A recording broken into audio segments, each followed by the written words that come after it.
Hello, welcome back to By Proxy. We're continuing left off of having this ugly-looking but somewhat adorable alien called a proxy by our side. Well, we're trying to figure out how the fuck to escape the space station.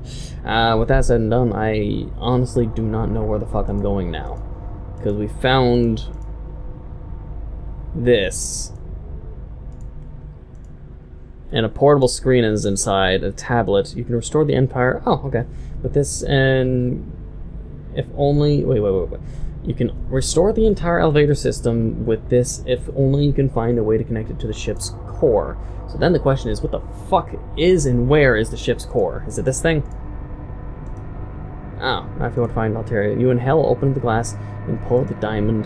The wires frazzle and snap, but you remain unharmed. Do you want it? You extend the crystal to the proxy, whose eyes reflect the glittering. It rotates it again and again in its fingers as you plug in the back of the tablet. Almost as soon as the last wire in the console is in flicker on off, the overhead screen corrects itself first. Elevator system restored. Yay! The proxy comes to stand by you in all your self-satisfaction. It lets the crystal slip out of its grasp casually, shattering it into 1,000 pieces. Still a few typo errors here and there, but still weird. Shock turns to sharp regret, a gasp caught in your throat. Oh no. The proxy stoops to retrieve a shard for you, and you think it might be apologetic. You shake your head. It's not mine to take. The shard is dropped again, breaking into even tinier pieces. God damn it. I don't even know. Here's one thing I'll ask you guys is, if you had to give this proxy who's protective and mildly adorable, if you had to give it a name, what would you name it? Because it's pretty much pet-like at this stage. Because the proxies are apparently, worker style, exotic style, there's an aggressive type, and then there's the pets. This thing I think is maybe one of the pets or one of the bodyguards, I have no idea, or maybe it's the exotic one. When I think exotic, I think it's like some kind of sexual version of a proxy. That'd be kind of weird to even think about, but yeah. So we have the elevators restored. Let's find out what we can do. Okay, we can't go to floor 1. We can't go to floor 2. Floor 4? Oh, we can go to floor 4 now. You take a deep breath. Altair's somewhere here. You get into the elevator. Ooh, it's like a final boss floor. Oh. Your breath leaves you in a whoosh.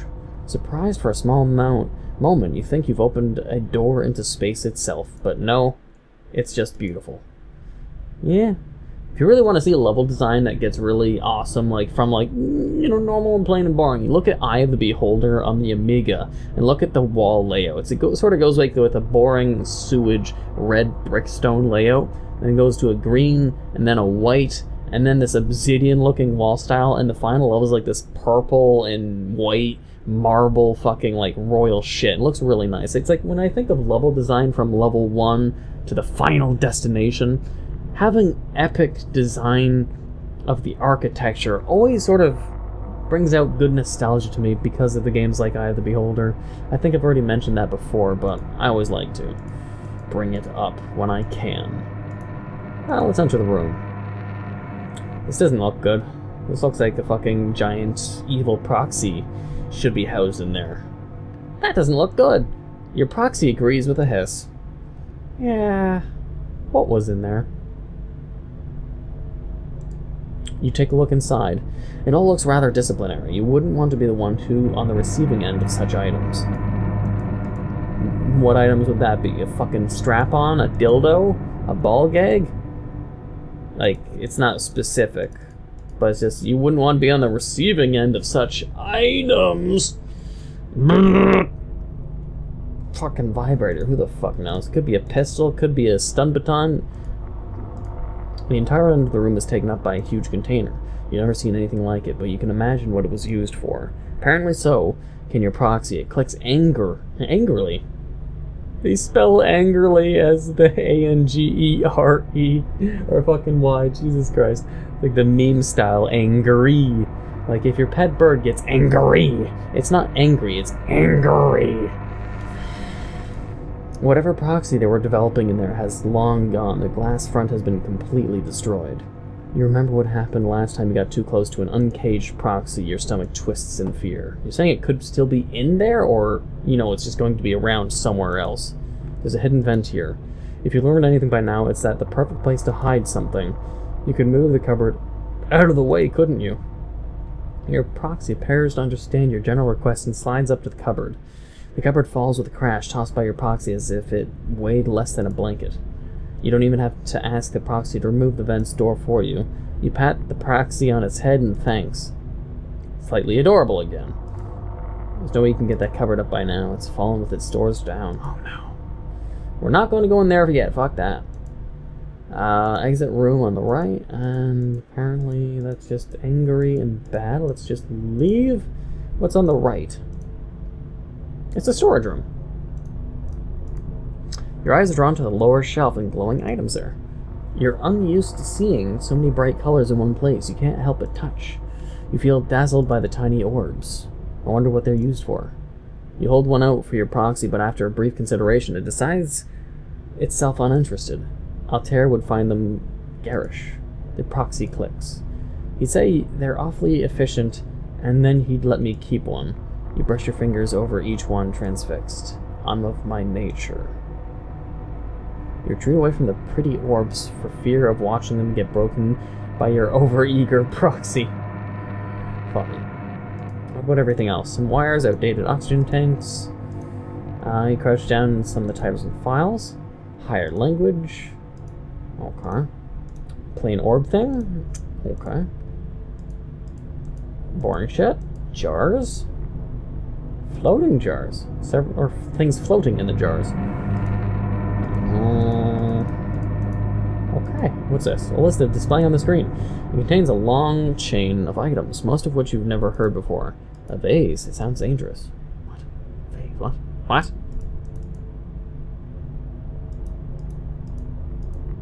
A notice from higher personnel is displayed. You can't understand it, of course. I'm going to save it first. I don't trust opening anything in this because I feel like this is the final area where there's going to be a final boss that's going to be super dangerous. Yes. You can't unlock it. You don't have the key. Never mind then. Just never fucking mind. This must be it, you think. The room where Altair is, but it's locked. Of course. It seems like every important door is locked. True. Let's go in the fucking vents then. There's a box hidden in the vent, as you expected there might be. Inside is only one item, a key. You pocket it. Oh, well, that was fucking fast. Okay, let's make our way fucking out then. And then over here. And then in here. Yes. A green light fills the room. Ooh, shiny. Another box. Someone must have been very keen on keeping you away from Altair, you think. It's a little fucking weird to say, but perhaps it's Altair trying to protect you again. Perhaps he thought this would keep you away. You open the box to take what you hope is the last key you'll ever be needing. So it was a key, you're trying to say. It basically made it sound like he didn't open the box, but we knew there's going to be a key in there. Kind of strangely. The proxy, okay, I didn't even read that, but the proxy shifts apparently. Fuck me. It's okay. It's just Altair. You glaze up to the rather ugly face of your protector. I mean, that's mean, but I mean, I've been saying that the whole fucking time. You wonder how the Altair will react to this atypical proxy. If you'll find it interesting, or see to a proper dispatch. The proxy's eyes reflect back to the starlight walls. You think it pretty. No! You pat the proxy for a second time. Come on, then. I mean, why would I tell him to leave, especially if I'm going to be in possible danger? I think Altair is fucked and there's going to be a monster in there. The final room. They're even telling me it's the final room. It's very dark, and as the walls narrow to brush your shoulders, that sense of hopeful anticipation shifts to nervous anxiety. Your proxy, barely shuffling through, has gone uncharacteristically quiet. A red light sneaks along the floor and up the walls. You find yourself greeted with a surprisingly empty room.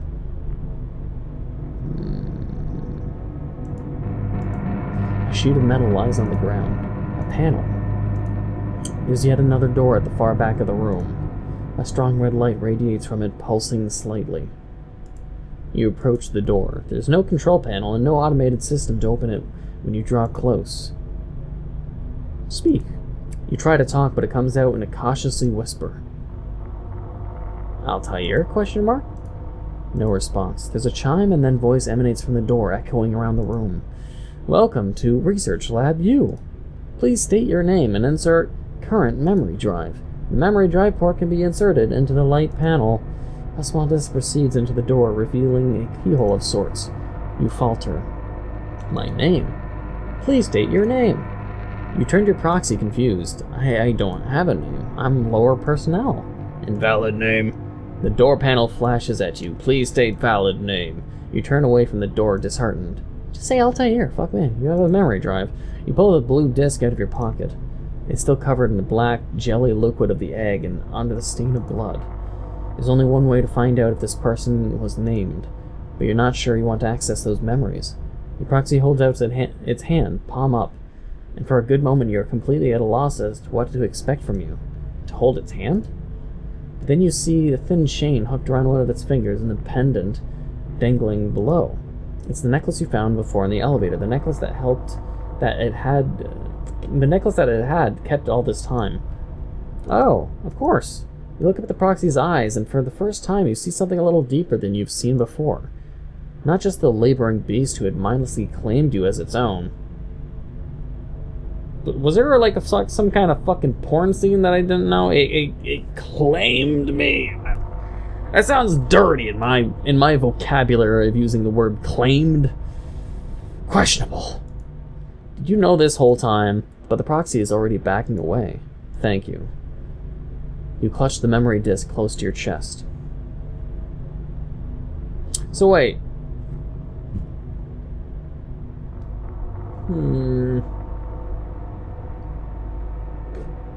I had 2 memory disks? Not bad.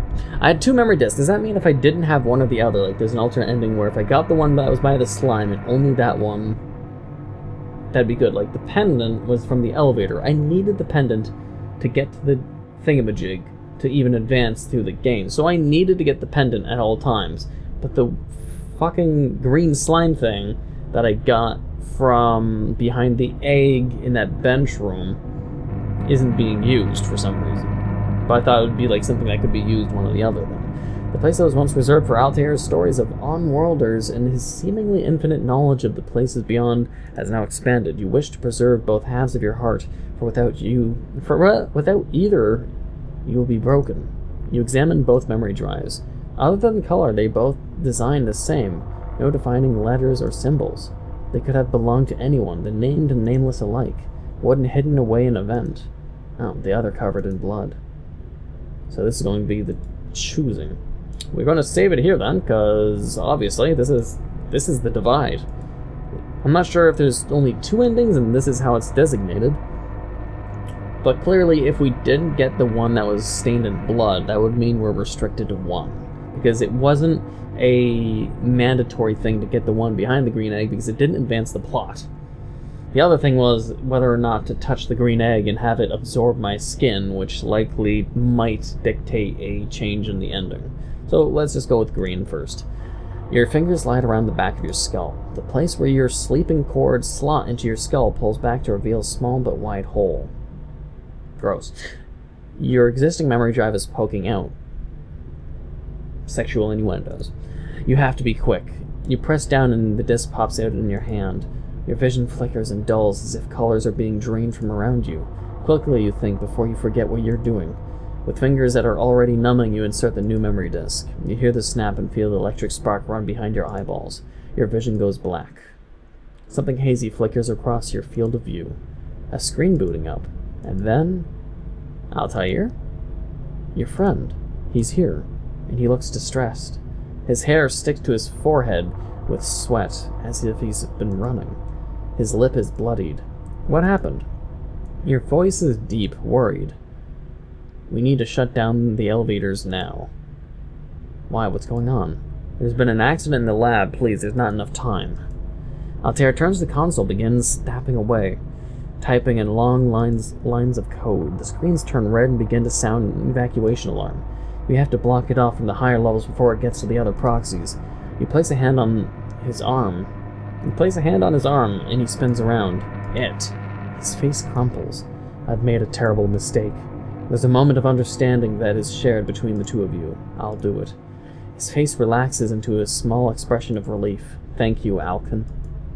He turns to leave, but you don't let go of his arm. Where are you going? Back down there. I need to try and dispatch it or distract it. Anything to keep it down there from everyone else. But if I block off the elevators, you won't be able to get back up. He slips out of your grip. Just get everyone out, and then keep the elevators shut. Please. You nod. Good luck. He smiles weakly. You too. The last memory on the disk fades away. You switch out the old memory disk for your own. Your hands shake. Slowly your vision returns with a hollow feeling in your chest. Your fingers brush against the door. He's in there. And so is something else. Alkin. The door beeps. Name accepted.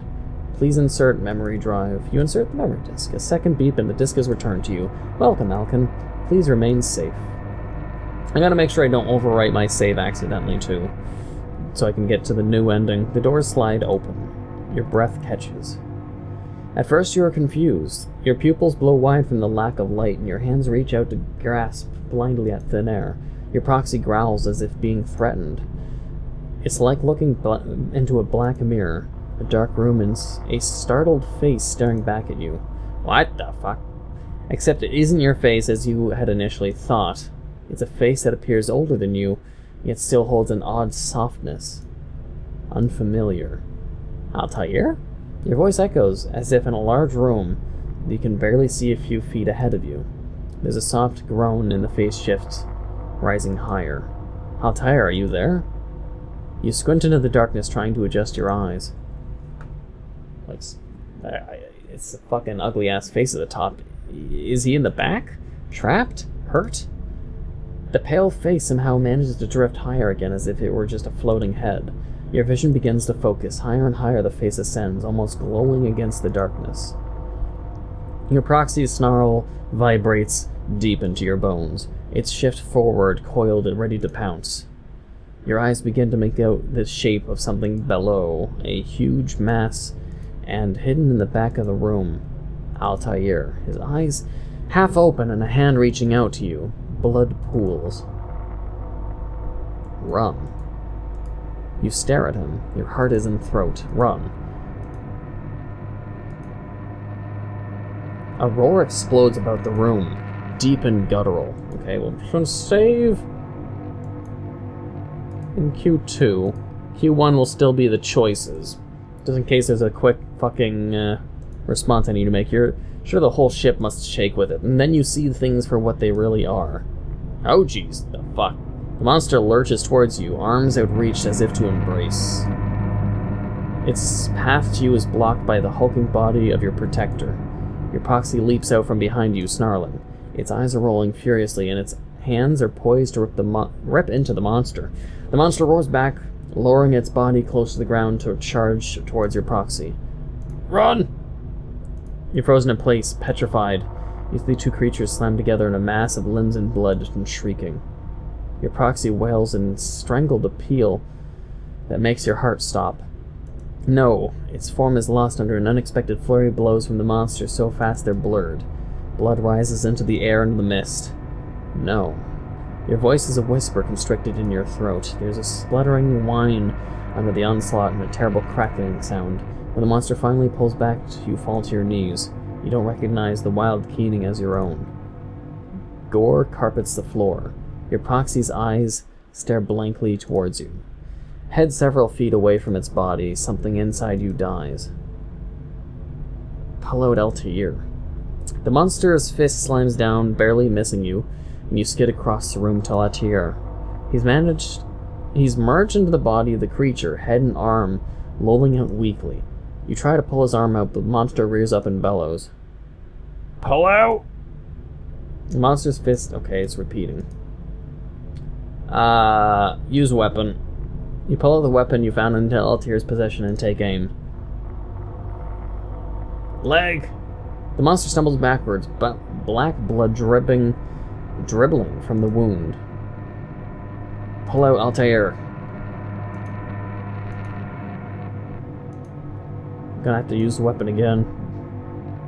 But not the head, because that's Altair. Arm. The monster rears up, clutching itself. Pull him out! It's gonna be the same thing. You try to pull his arm out, but the monster rears up and bellows. Fuck. Belly. The projectile buries itself into the gut of the monster. It tries to rip it out, but only ends up damaging itself more. It's kind of fucking stupid, isn't it? Pull out Altair! If I shoot the face, I'm positive I'm gonna kill Altair, because the face... it means like shooting this face, the face I'm seeing right now. Distract. What if I do that? You try to distract the monster by darting around the room. This only seems to irritate it more. Okay, I'm sure I'm going to kill him if I shoot the fucking head, but... Somehow you manage to shoot the monster squarely in the head. Its scream is so loud your eardrums feel close to splitting. Blood gushes from the monster's wounds. It makes a choking noise, still trying to rear up to get you. But its injuries are too severe. It falls backwards, eyes rolling into its skull. A hand is outstretched, still grasping. It falls into the wet floor. A twitch jars the monster's body before it finally lays still. You try to wipe away the wetness on your cheeks, but end up smearing them with blood instead. The room settles to an odd quietness. The loudest sound is a slow dripping, and then a groan. You think somehow it must be your proxy, but it's not. You look away. Help me. You rush towards Altair. My voice is dying. Holy shit, I've been talking way too much. Jesus Christ. He's crushed under the leg of the monster, body wedged in the layers of flesh. His ribs are being crushed under their weight. Altair, it's me. His hand grasps your wrist. I can't breathe. You grip onto as much of him you can and pull. Pull! You yank hard and his body comes away with a squelch. The two of you sprawl across the floor, your fingers still holding onto him for dear life. I found you. Your murmur is stifled with half-believed relief. Your eyes grew shut, leaking. I actually found you. How? His voice husky, dry. He's not dead. I thought it was like he was merged with the monster and his face was actually Altair's face. If I shot the face, it was shooting Altair in the face, was what I was thinking. He sounds exhausted. How did you find me? I didn't think. I thought... He swallows. Why haven't you evacuated? You turn your head to look at him, blinking heavily to clear your eyes. I guess I never really considered it an option. None of the rooms that had an evacuation were fucking present for me. I probably would have. Altair tries to sit up, but he's weak, and it's awkward maneuver when you refuse to let go. Come on, we need to leave. But quickly. Hires will be here soon to dispatch the entire ship. The two of you clamber to your feet. You're both like newborns, barely able to stand. Altair, your hands slip off his arm. I sent a distress call a while back in case things went particularly bad. He hobbles over to the console, which they did, of course. I just wasn't expecting you to come back here for me. His fingers flurry across the screen. Altair. It's a name-worthy thing you've done for me. He paused to give you a small smile. Though you've always been name-worthy, your expression is concerned. What happened here? His fingers come to a halt. It was an accident. I made a mistake. Alright, I'm just gonna stop it here. There's so much fucking talking. My throat is getting really fucking hoarse. So I'm going to save it here. I don't know how much more there is to the game, but we had to finish this conversation. See what kind of ending it is. See if there's numerous endings. How many endings are there? And then choose the other option in the first save here in Q1. And choose the next memory to see what happens there. And... Well, I mean, I also saved previously where in what if I left... Because the other thing is, okay, one... What happens if you don't touch the egg and it takes your skin, which I'm sure means something important? 2, what if I enter the room without our pet, cute, little, adorable, ugly protector to come with us? 3, what happens when we pick the alternate ending of the different memory? There's so many possibilities, but I don't know if I'll be getting to them all. We'll have to find out, but first, I'm just going to end it here. It's been a long time, I've been talking a lot, my throat is just gone, so let's leave it here. Hopefully you've been enjoying this and the narration, everything like that. I'm going to bed probably, so hopefully you've been enjoying and you look forward to more. And if you have been enjoying, please leave a like, comment, hit that subscribe button, become a subscriber. And until the next time, also please click the notification bell down below for more videos when I upload them. Until the next time. Oh no, not a camera. No. Press and hold, left click to activate night vision, left click. Oh no. Oh, I hate horror games like this. Oh shit. It has limited charge.